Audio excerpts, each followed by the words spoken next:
This is the Anbernic RG35XXSP, which is a nearly perfect retro handheld for me. I won't say that it's the perfect retro handheld period because everybody has different things that they want from their retro games. For me, I mostly want games from the 5th generation and earlier. I know that there are retro games that don't fall into that category.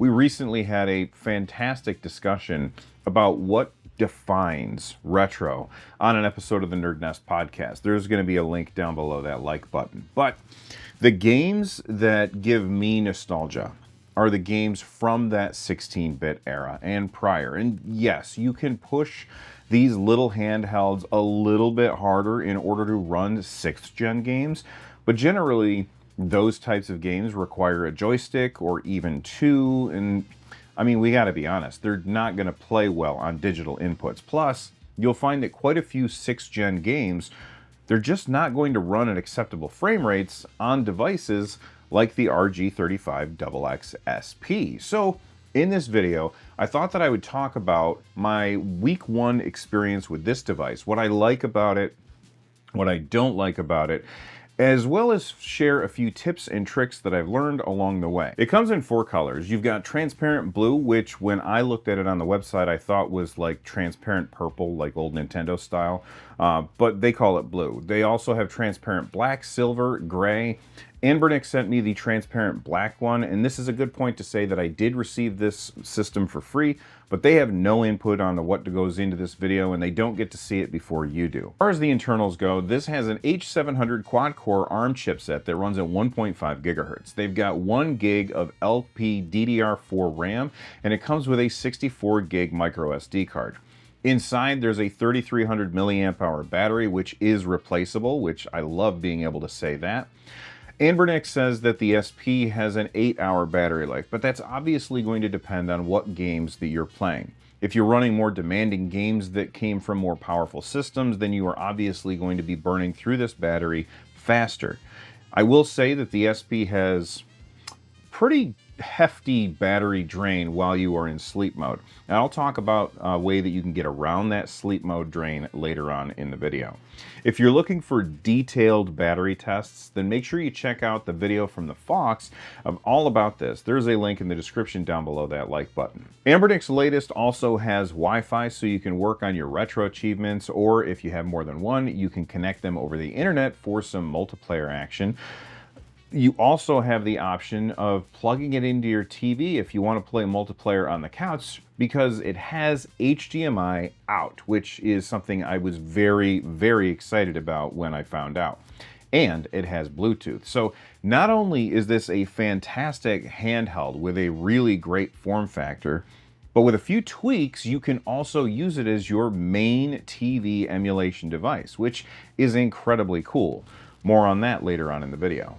The RG35XXSP is a little bit thicker than the original Game Boy Advance SP, but honestly, unless you're setting one down and picking the other one up in quick succession, I would imagine that anybody would really notice the extra bulk.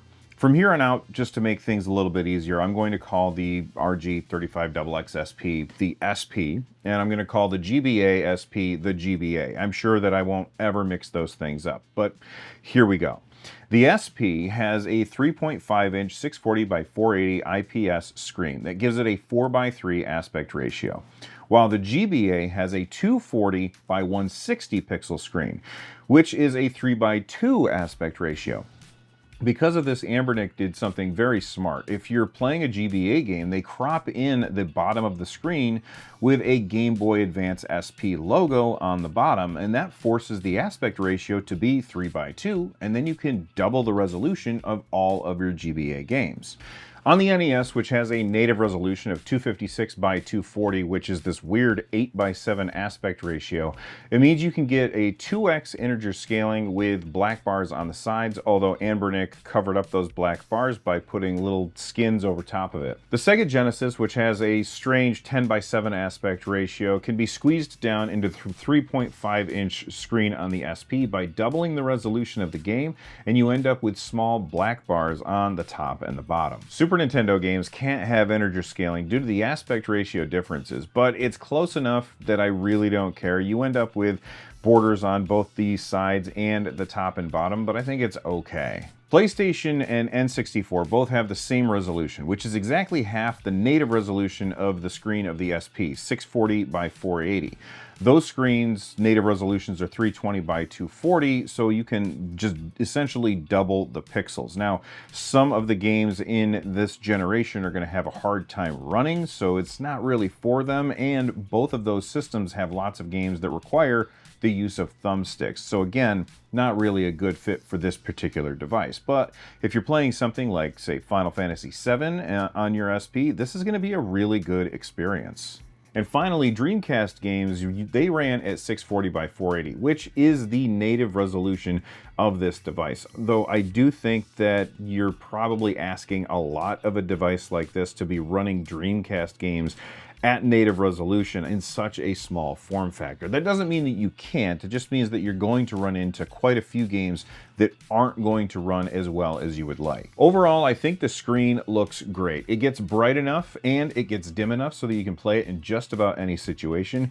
Here, I'm going to turn off my studio lights and then I'm going to set the brightness of the screen down to the minimum, and you can see an idea of just how that looks. I'm going to tilt it from different angles so that you can see that. My camera struggles with this a little bit because it's so dark in here, but you can get the idea pretty well this way.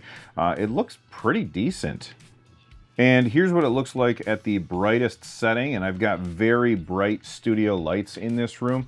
Honestly, I don't think that you ever have to go at the brightest setting. I'm usually down to 4. There's 5 different steps on it.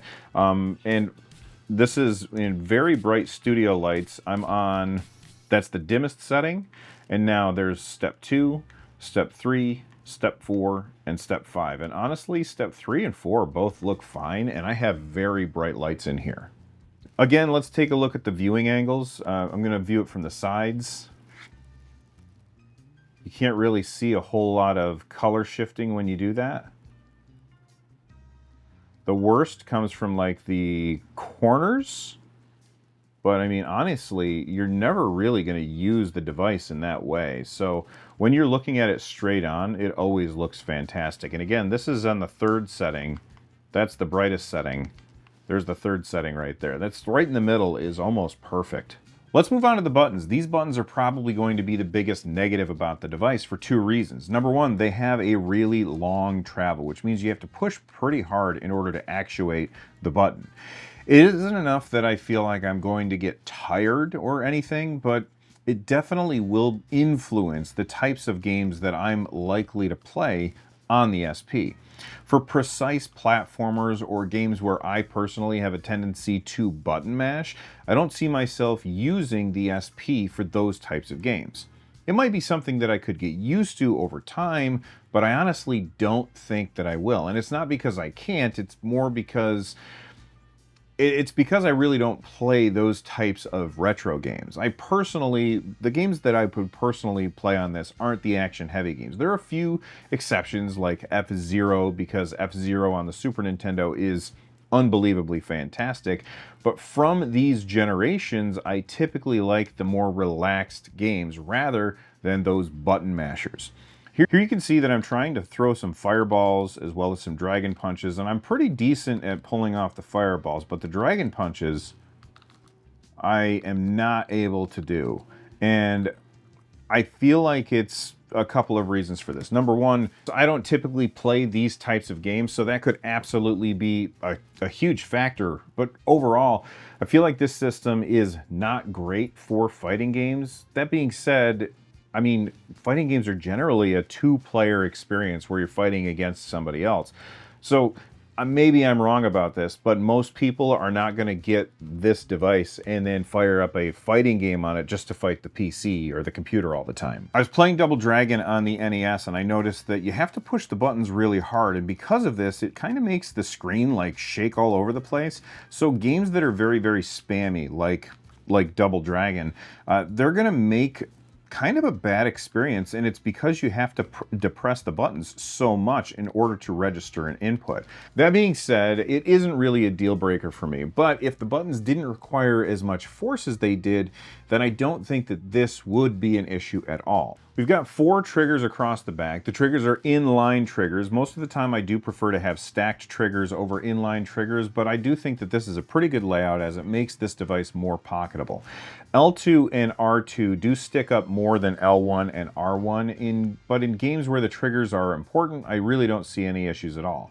One of my favorite games to play on this is Pokemon Pinball for the GBA, and you use the triggers to tilt the table. It works absolutely great, and it's a fantastic game. It's super comfortable to play, and it looks awesome on here with the double resolution. The start and select buttons are the loudest of all, though.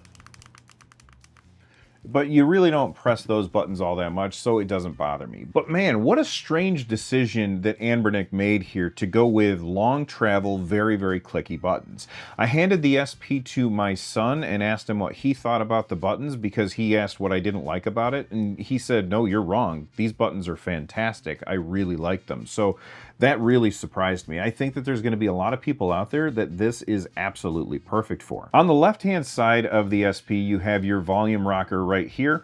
Obviously turns your volume up and down, but you can also use the menu button and the volume rocker in order to quickly change your brightness. There's also a bunch of other shortcuts that are available to you. I'll put those on screen right now so that you can see all of the different things that you can do. The hinge seems really good, though it automatically stops at 150 degrees, though if you want to go less or more than that, you absolutely can, though I can't understand why anybody would want to play like that. I feel like this angle is just about perfect. The hinge is also strong enough that when you're playing fast action games that require a lot of button presses, it doesn't shake. Yes, the whole device moves because you have to push the buttons so hard, but I was really worried about this hinge wobbling because a crappy hinge can make or break a clamshell device like this. This one seems solid for now. Of course, I've only had this device for about a week at this point, so we'll have to see how it holds up over time. If there's any huge changes, I'll let you know in the comment section down below that like button. The SP has a single front-facing speaker right here. Overall, I think it sounds decent. I would never crank it up to 100%, but I have a microphone here right on my chest, and I'm going to stop talking and crank up the volume so you can hear what it sounds like to me.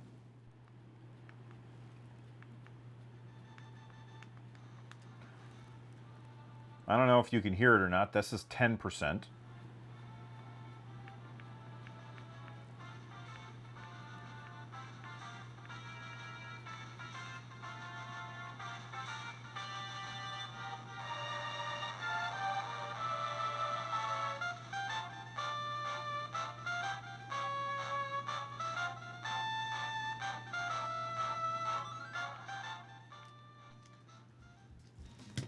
Can I just break in here and say how awesome is the music in Shining Force? Come on. Fantastic. But if you really want to hear your games sound amazing, grab a pair of headphones and it's going to sound great through the included 3.5mm headphone jack. I have to admit, I'm not really pushing this device very hard. Yes, you can run games from, say, the Dreamcast on this, and I did. Here you can see that I'm playing Crazy Taxi and I'm playing it at around 40 frames per second. When you play more demanding games for extended periods of time, the device does start to feel a little bit warm, but I wouldn't say that it ever got hot to the touch. In fact, just yesterday I saw a video from ETA Prime where he made a custom heatsink for their SP. I will leave a link down in the description down below that like button if you're interested in that. It was a very cool video. Let's move on to the ports. There's 2 SD card slots on the front. This one is for the operating system and the other one is so that you can add your own ROMs. To the left of the SD is the aforementioned 3.5mm audio jack, and then around the back you have the USB-C port for charging and mini HDMI out, which brings me to one of the reasons I was so excited for this device. The mini HDMI out allows you to plug this into a screen.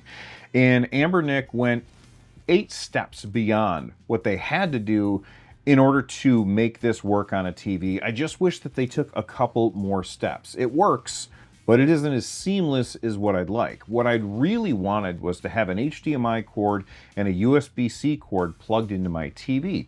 then I could just walk up to them with the device closed, plug them in, and basically have it act like one of my mini PCs, like my RetroPie or my Ion Neo AM02. Now you can do that, but because I set up the way that it powers off automatically when I close it, which I will talk about at the end of the video, I can't use it that way. I have to leave it open. But open or closed is completely beside the point. The real issue comes from the controllers. Before we get to the controllers, one thing that I love is that Anbernic automatically set up different borders to show based on the fact that my TV screen is a 16:9 screen, and with the exception of Super Nintendo, they all look great. Super Nintendo games, they look weird though. It's like the game isn't centered. I gotta be honest, I don't really dive into RetroArch settings very often because their menus make absolutely no sense to me, but I'm going to see if I can figure out what exactly is going on here. If I can find a solution to the Super Nintendo being off balance, I'll update the description down below the like button. But Super Nintendo games being a little bit off center isn't a big deal. What the big deal is, and by big deal I mean minor annoyance, is when you hook it up to a TV and you connect a controller via Bluetooth, that controller is automatically set to player 2. Now you can fix this, but it requires going into the RetroArch settings, which, as I've said before, is not the most intuitive experience. But there you can swap the controls around. So I set the Bluetooth controller to port 1 and then the built-in controls to port 2. But then when you're done and you want to unhook it from your TV, you then have to remember to do everything and switch them all back around. So it takes what I was hoping to be a 2-second process of just plugging a couple of wires into the back of this thing into a 20 or 30 second or maybe even minute process as you're trying to navigate RetroArch's menus. Again, not a huge deal, but kind of annoying, and it's a little bit of friction that might stop me from hooking it up to my TV. What I'm really hoping for is that when Garlic OS comes out for this, it has fixes for that, so I don't have to worry about that kind of stuff. But, you know, speaking of the software, I have to say, the software on the Anbernic RG35XXSP is way better than I thought it was going to be. I assumed it was going to be bad, as I've never had a good experience with stock firmware on one of these devices. I've also never had an Anbernic before, so this is actually pretty damn good. But don't get me wrong, I'm still looking forward to Garlic OS because I think that they're probably going to be able to do things that the stock firmware isn't worried too much about. In fact, I would say if you're somebody that just wants a turnkey solution, yes, Garlic OS would probably be better, but if you want to just go to buying a system and then playing games without really doing much tinkering, I think a lot of people would be very happy with the SP. All right, there is one thing that confuses me though. The operating system here has multiple ways to launch games, and it's really strange that they do it this way. You can see here that there is a Games Rooms menu. If I open that up, I've got a list of all of my different systems that I have on here, and then I can go into each one and I can pick the game that I'm going to run. Makes perfect sense. Then over here, I have an RA game, which I assume stands for RetroArch, since they have the RetroArch logo there. And if I tap on that, it's going to bring up all the different systems that are on my SP, and I can go into there and pick a game from that list. And again, makes perfect sense. But the thing is that it's actually 2 different ways of launching the game, and you're using two different emulators, I think. It's strange. Let me show you exactly what I mean. I just went and I added a couple of games into favorites, and you can see that Golgo 13 is in here twice.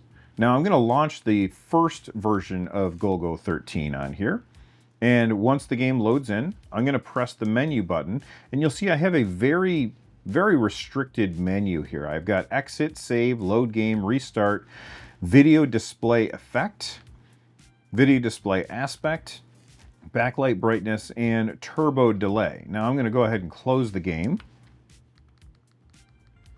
And I'm going to, once it closes, I'm going to launch the other Golgo 13 on my favorites list. This is the one that is under the RA menu. Notice it's got the border around it, and it's a little more shrunken down, and if I hit my menu button, it's running RetroArch.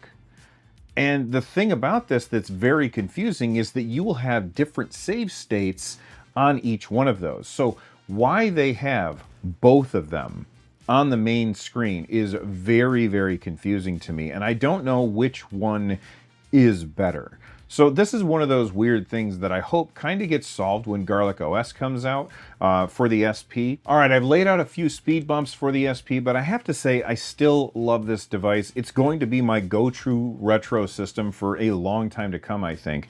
A couple of tips and tricks that I did want to share along the way. Number one, it comes with button sounds turned on, which is really, really annoying. So once you get your hands on this, if you come all the way over here on the right to the little gear icon, the settings, and then if you press up, you'll go down to the next page, and you can come up to button sounds and turn that to off because it's terrible. Next, I recommend that you go into the App Center and then Apps, and then under there you're going to choose your SD card, and you're going to go down to Quick Shutdown Set.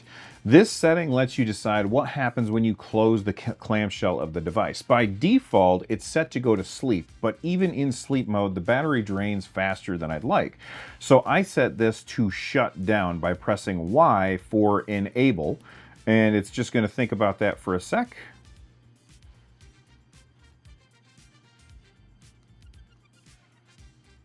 And then it says quick shutdown enabled.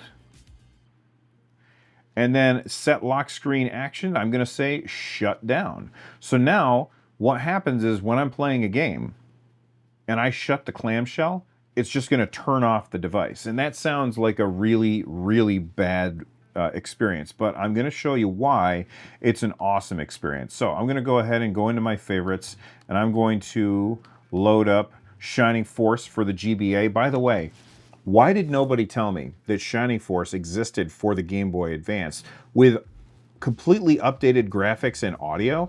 I didn't find that out until I got this device. I'm blown away, and I'm in love with this game all over again. Let me load up my save state. Here's what's really cool though. When you close your screen, there's little magnets right here and here. Those detect that you closed it. And when you close it, it automatically creates a save state for whatever game you're in and then shuts off the system. So now my battery isn't draining at all. So then the next time that I open it up and I turn it on, I'm just gonna leave it and we're gonna wait and let it boot up so you can see how long it takes. But what happens is it's going to remember exactly where you are and jump right into the game at the exact moment when you closed it. It is absolutely seamless, and I love this feature, and I will not be updating to a new operating system on this unless Garlic OS has this exact same feature, because you can see how quickly I got right back into my game. Speaking of the battery, let's talk about the charging. You charge it via this USB-C port. However, there is an issue with this, is you can't use just any USB-C cord in order to charge. In fact, you need to use the one that came with the device or another 5-volt or 1.5 amp charger. Not only that, but you can't just plug it into whatever you want. I found the best solution is charging it via a laptop USB-C port, or I'm sorry, USB port, and this is not the only device that suffers from this. Other retro handhelds like my Miyoo Mini Plus have the same exact issue. I would really like to see these companies that make these devices go with just standard-ass USB-C, because I have loads of USB-C cords all over the place, but now I have to keep these particular cords nearby for charging retro handhelds. Now, because we've turned on quick shutdown, you're also going to want to change another setting. This one is in the settings app. So let me go ahead and close my game. And then we're going to go into the settings app, and by default, the system will automatically lock your screen after 1 minute of inactivity. This wouldn't be an issue, but now that I have it to turn off when I close it, it's doing the same thing. It turns off, like powers it off after 1 minute of inactivity. So I'm going to go into my settings app, but I'm going to go down to lock screen, and you can set it to 1 minute, 2 minutes, 5 minutes, 10 minutes, or never. I've got mine set to never. That way I can pause my game, walk away with the screen open, and when I come back, it'll still be exactly where it was. Before, what was happening is it would go into sleep mode, but because I set sleep mode to actually turn the device off, it was shutting my device off, which is kind of a pain. But let me know what you think. What's your favorite retro gaming device that isn't a Steam Deck? Because yeah, my Steam Deck can do everything that this can do and so much more, but there's something special about this form factor, and it's earned a semi-permanent place in my backpack. From the NerdNest, I'm Bill, and I hope you stay rad.